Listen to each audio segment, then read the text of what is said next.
नमस्कार, आप देख रहे हैं लाइव मिथिला। मैं हूं कमलेंद्र झा। ये खबरों की शुरुआत करें और बात करें कुछ आज ऐसी खबरों की जो अपने आप में रोचक है।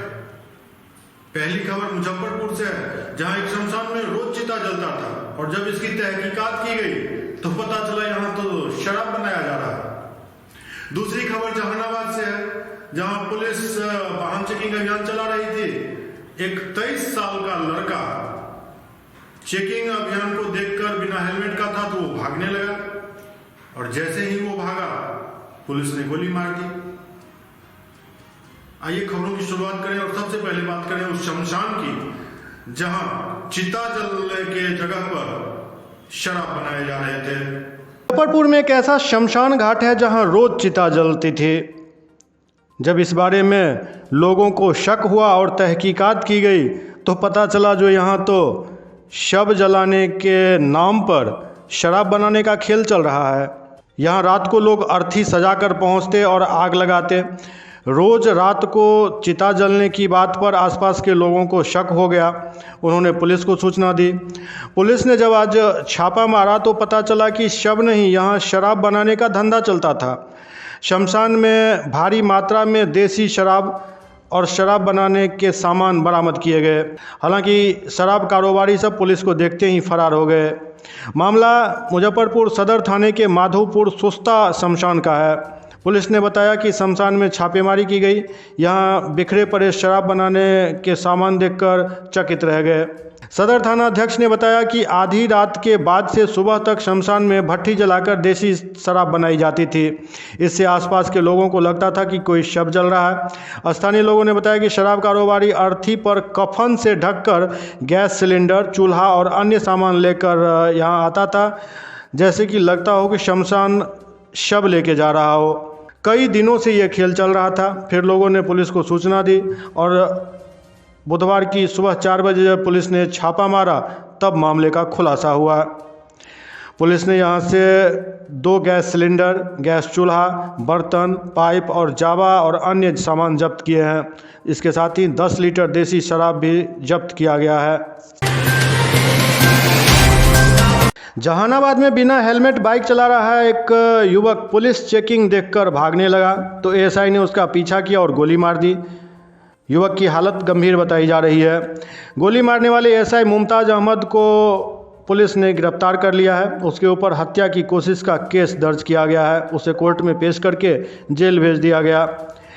एसपी दीपक रंजन ने चेकिंग कर रही पूरी टीम को सस्पेंड कर दिया है। इस टीम में ओपी अध्यक्ष, एएसआई भीम कुमार, सिपाही विनय कुमार और सिपाही महेश कुमार शामिल हैं।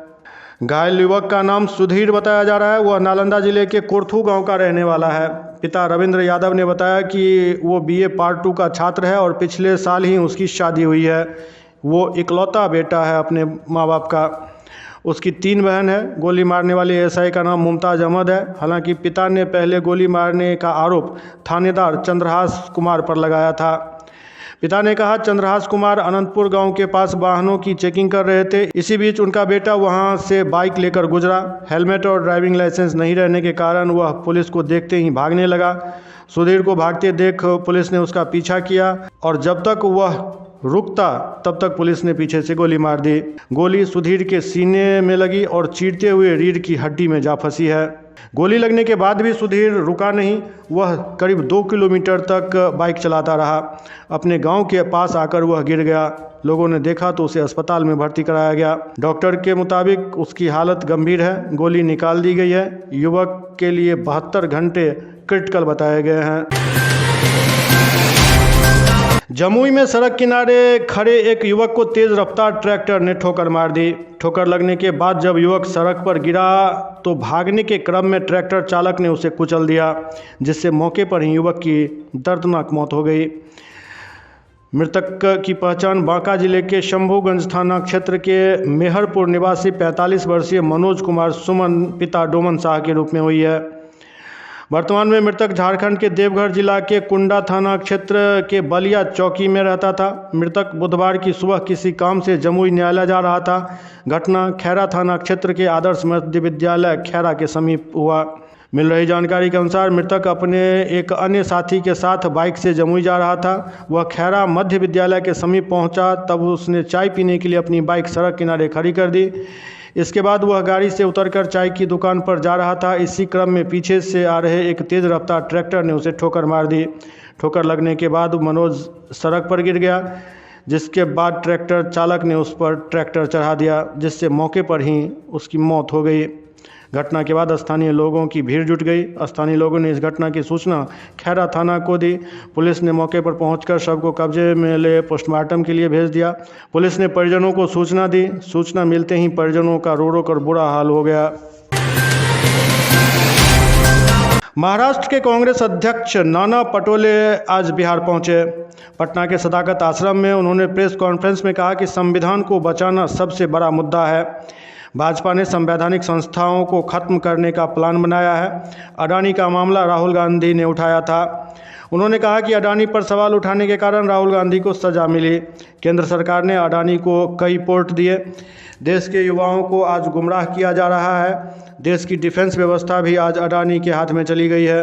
नाना पटोले ने कहा कि जो लोग पैसा चोरी कर देश से भाग गए, आज उसे पिछड़ा बताया जा रहा है।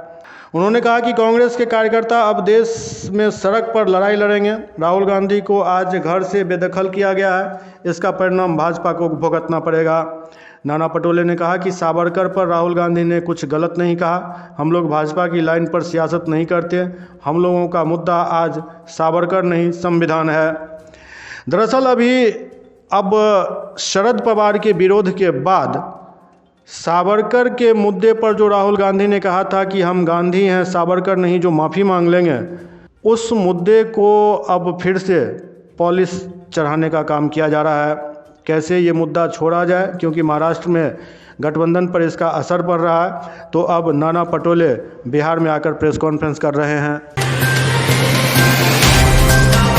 बिहार में भारतीय जनता पार्टी ने अपने संगठन को मजबूत करने के लिए लगातार बदलाव करना शुरू कर दिया है। भाजपा अध्यक्ष जेपी नड्डा ने सुनील ओझा को बिहार प्रदेश भाजपा का सह प्रभारी नियुक्त किया है।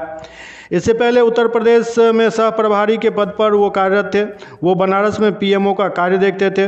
बताया जा रहा है जो सुनील ओझा प्रधानमंत्री नरेंद्र मोदी के करीबी माने जाते हैं। उन्होंने 2024 में होने वाले लोकसभा चुनाव और उसके बाद होने वाले बिहार विधानसभा चुनाव को देखते हुए बिहार भाजपा में ये बदलाव किया है। प्रधानमंत्री नरेंद्र मोदी के संसदीय क्षेत्र में महत्वपूर्ण भूमिका निभाने वाले सुनील ओझा अब बिहार में पार्टी को सशक्त करेंगे। वो मूल रूप से गुजरात के भावनगर के रहने वाले हैं। बताया जाता है कि वह भावनगर से 2 बार विधायक रहे हैं। इसके बाद पार्टी ने जब उन्हें 2007 में टिकट नहीं दिया तो उन्होंने निर्दलीय चुनाव लड़ा और हार गए। इसके बाद उनके और नरेंद्र मोदी के बीच थोड़ी दूरियां बढ़ गई, मगर 2011 में वो एक बार फिर मोदी के करीब आए। इसके बाद उन्हें गुजरात में भाजपा का प्रवक्ता बनाया गया।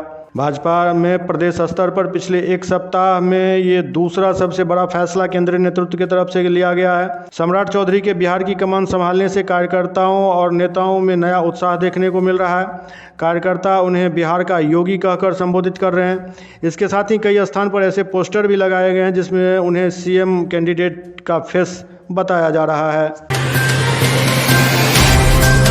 बेनीपुर बार एसोसिएशन के महासचिव सुनील कुमार चौधरी की फर्जी मुकदमा में गिरफ्तारी और एसोसिएशन के संयुक्त सचिव कृष्ण कुमार झा और सुमन कुमार साहू पर मुकदमा का All India lawyers association for Justice Arrah bar ने निंदा की है। बेनीपुर कोर्ट के सेक्रेटरी की गिरफ्तारी के खिलाफ आरा सिविल कोर्ट में एक बैठक हुई। इस बैठक की अध्यक्षता अधिवक्ता बब्बन सिंह यादव और संचालन अधिवक्ता आनंद बादशाहन ने किया। बैठक को संबोधित करते हुए all India lawyers association for justice के केंद्रीय समिति के सदस्य अधिवक्ता अमित कुमार गुप्ता उर्फ बंटी ने दरभंगा जिला के बेनीपुर अनुमंडल के सेक्रेटरी सुनील कुमार चौधरी पर झूठा फर्जी मुकदमा कर जेल भेजे जाने की निंदा की और साथ ही बेनीपुर बार के पदाधिकारी सुमन कुमार साहू और कृष्ण कुमार झा पर भी मुकदमा करने की निंदा की। उन्होंने दरभंगा जिला प्रशासन, बिहार के डीजीपी, मुख्यमंत्री बिहार, स्टेट बार काउंसिल से मांग करते हुए कहा कि दरभंगा बेनीपुर अनुमंडल कोर्ट के सेक्रेटरी सुनील कुमार चौधरी को अविलंब रिहा किया जाए और इस केस को फर्जी तरीके से करने की जांच कर केस करने वाले पर उचित कानूनी कार्रवाई किया जाए। एफआईआर में घटना का जिक्र है कि घटना 4 मार्च को हुआ, आवेदन 18 मार्च को होता है और केस 26 मार्च को दर्ज होता है और 27 मार्च को बेनीपुर अनुमंडल कोर्ट के सेक्रेटरी सुनील कुमार चौधरी को दरभंगा से कोर्ट जाने के दौरान पुलिस गिरफ्तार कर लेती है। पुलिस की यह कार्रवाई निंदनीय है और यही लगता है कि यह घटना संदेहास्पद है। इस घटना की जांच कर अविलंब अधिवक्ताओं को न्याय दिया जाए। इसके खिलाफ अधिवक्ता समुदाय को एकजुट कर all India lawyers association for justice अधिवक्ता मित्रों पर फर्जी झूठा मुकदमा में गिरफ्तारी और दमन के खिलाफ आंदोलन करने का भी फैसला लिया गया। नाम बताइए।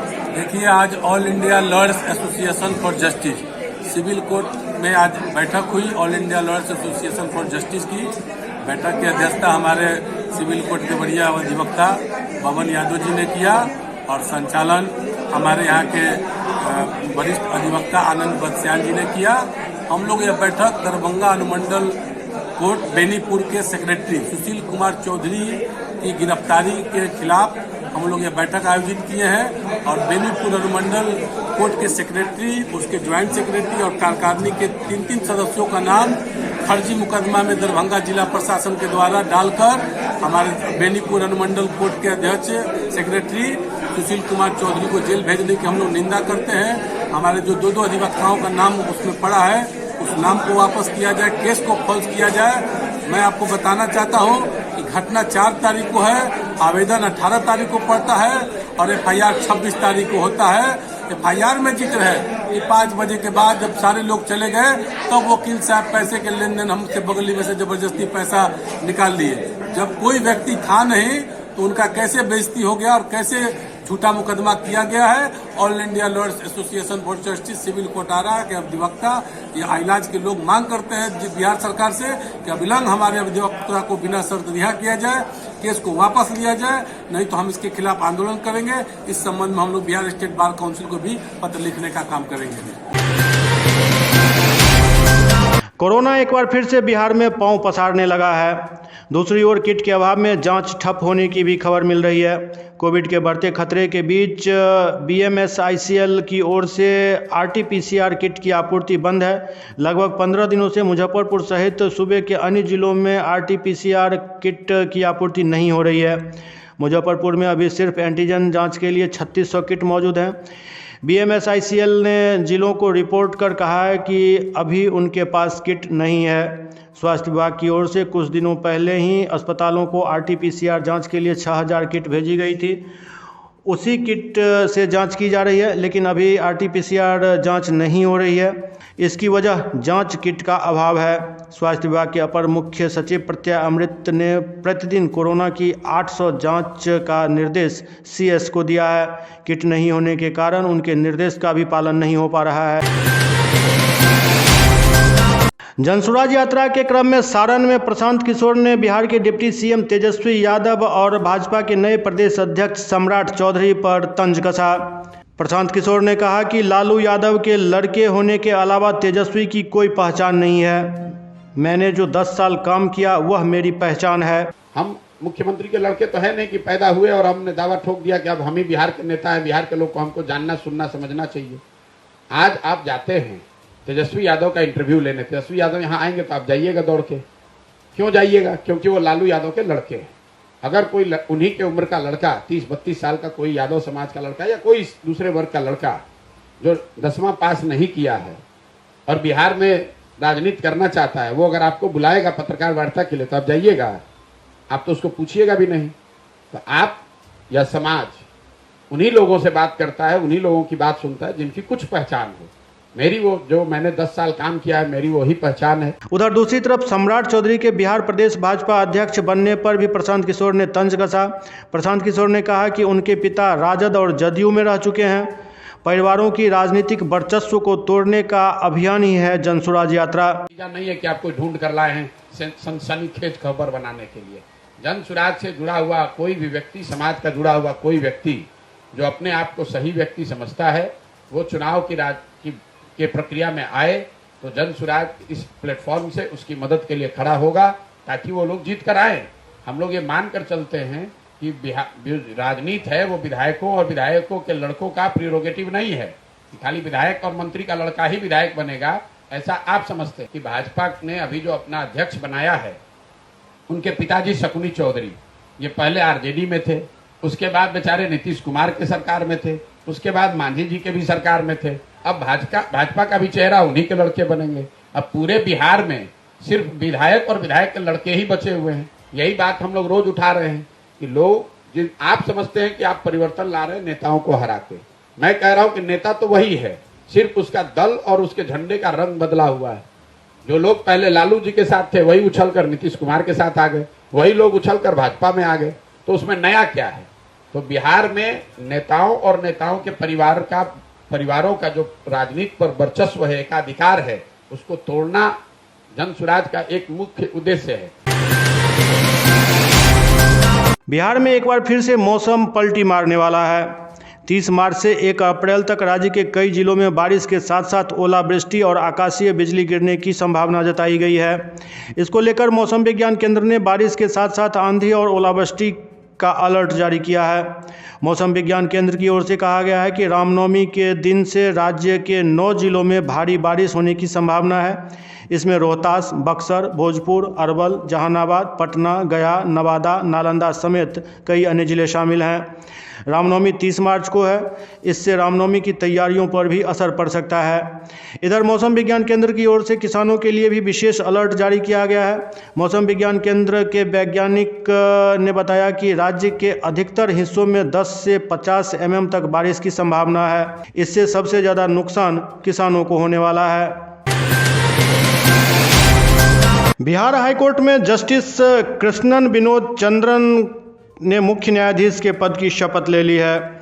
न्यायमूर्ति चंद्रन ने बुधवार को पटना हाईकोर्ट के चीफ जस्टिस के तौर पर पदभार ग्रहण किया। न्यायमूर्ति चंद्रन को राजभवन में आयोजित एक समारोह में बिहार के राज्यपाल राजेंद्र विश्वनाथ आर्लेकर ने शपथ दिलाई। दरअसल बीते 9 फरवरी को सुप्रीम कोर्ट कॉलेजियम ने इस पद के लिए जस्टिस चंद्रन के नाम की सिफारिश की थी। इससे पहले पटना उच्च न्यायालय के पूर्व मुख्य न्यायाधीश संजय करोल को देश के सर्वोच्च न्यायालय के न्यायाधीश के रूप में पदोन्नत किया गया था। इसी वजह से हाईकोर्ट में चीफ जस्टिस का पद रिक्त था। न्यायमूर्ति चंद्रन के शपथ ग्रहण समारोह में प्रदेश के मुख्यमंत्री नीतीश कुमार, विधानसभा अध्यक्ष अवध बिहारी चौधरी एवं अन्य गणमान्य व्यक्ति शामिल थे। लाइव मिथिला के इस अंक में अभी इतना ही। अगले अंक में फिर कुछ और समाचारों के साथ आपके सामने होंगे। तब तक आप देखते रहिए लाइव मिथिला, लेकिन लाइक और सब्सक्राइब जरूर करें ताकि खबर बनते ही तुरंत आप तक पहुंच जाए। नमस्कार।